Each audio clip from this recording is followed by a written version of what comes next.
it's a very freeing experience. I mean, not only is it super fun, you know, hot summer day, board shorts, bathing suits, chilling on the boat, nothing like it. But I do it because it's that feeling when you get when you're going in and you're gonna try something really big, maybe something you haven't done before, or just something that, you know, you're not comfortable with, or even something you are comfortable with. It doesn't really matter. But it's that feeling you get right as you're landing a trick, or right when you do it. You know, when you charge into the wake and you just take off, and it's that feeling in the air where you're not thinking about anything else. You're not thinking about, you know, homework. You know, you got this and that coming up. You got to be here tomorrow. You got to have this turned in by next week. You're not thinking of any of that stuff. It's just a single infinite moment that it's the most freeing experience you can have.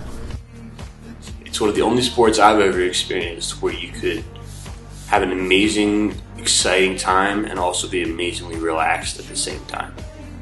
You could go out at like 6 in the morning when the sun is just coming up and the water's glass, and just be the only boat out there with you and 2 of your buddies. Just have a great time for the next couple hours. Just glide around for as long as you want, and it's just the greatest feeling in the world.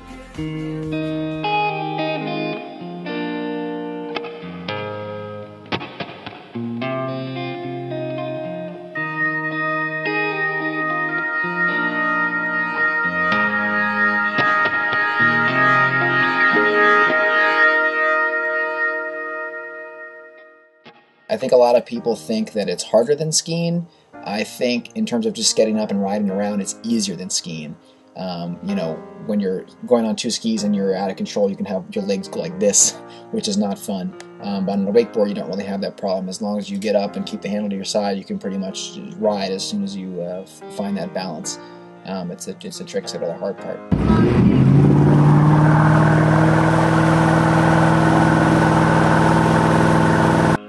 Getting up on a wakeboard is actually pretty easy.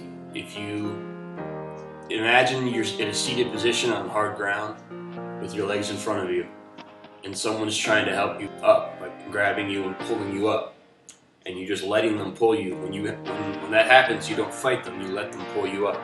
That's pretty much what's happening in the water. If you fight the boat's going to win, and you're not getting up.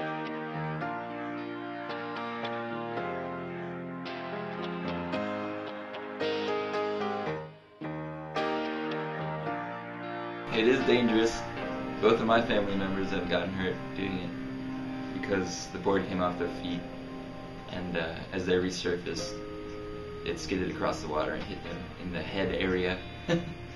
My mom almost lost her ear, and my brother got stitches in his lip. Everyone I know has had some kind of injury with wakeboarding, but we still keep doing it because it's so much fun. If you're smart about it, if you make sure the bindings are actually on your feet right, you're not going to get hurt. You just got to do what you're able to do and don't push yourself, and you'll be fine.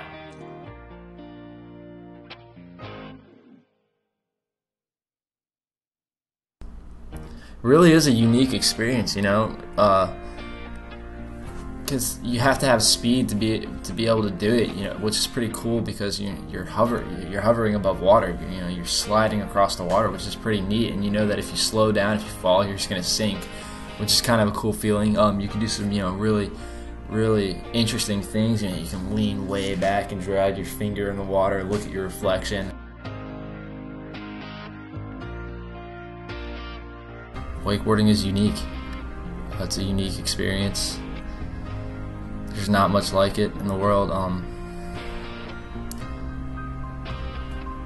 You gotta find some friends to go with and try it out, and don't get discouraged if you don't get up. You know, it took me at least like an hour, you know, to learn how to get out of the water and ride my first time. It's practice, but it's fun practice. It's not like homework. All right,